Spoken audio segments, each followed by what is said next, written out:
Hey team, Edward's already on as well. How are you all doing? Things going well? We're doing really well. We just reviewed the engagement contract for Railonics, and we'll send the final draft over to you right after this call for your review. If Alex is okay with it, we can both sign it and we'll be good to go. I explained to the team that we need both of you to sign the contract. Then we can start work for the client. Great. So what about the engagement startup process?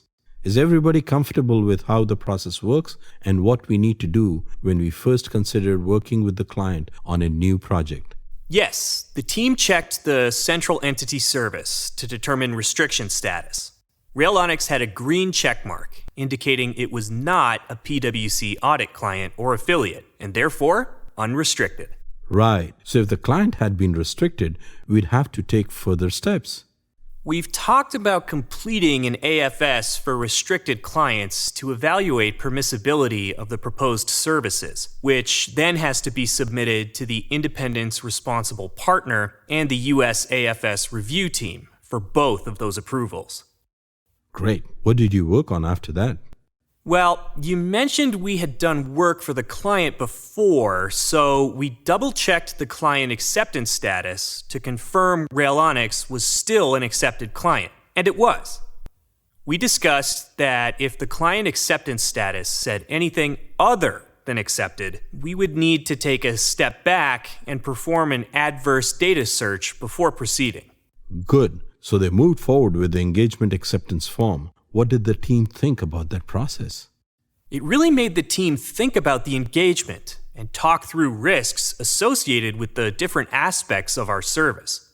Exactly. The engagement acceptance process is a risk assessment of the work to be performed. Those questions are posed so we can try to mitigate any risks before we get started. Remember to collaborate with your team members while you answer those questions and don't hesitate to reach out to me for help. It's far better to think through the risk before we get started rather than find out we missed something during the engagement.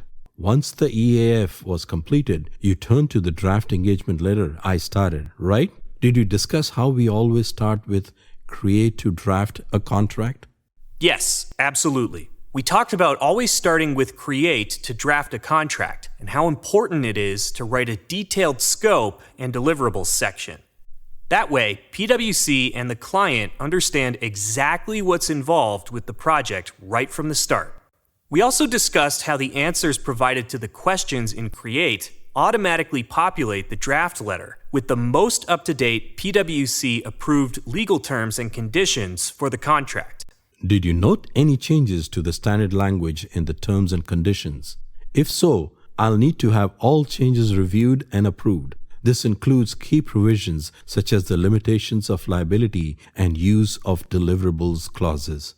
These are critical terms that cannot be changed without consulting with our RMP or the Contracting Center of Excellence. Gotcha. Covered. We've talked about it, and no changes will be needed based on what we've learned from Alex. Okay, great. Sounds like you worked through everything thoroughly and things are going smoothly. The team is working great together and saved time using resources we found on the OFRO portal. We also bookmarked the site so we can always go back for guidance and quick reference. You've done some solid work here. There are a few more things to take care of, but we should be able to get this project launched very soon. I've got to run to another meeting. I'll be in touch.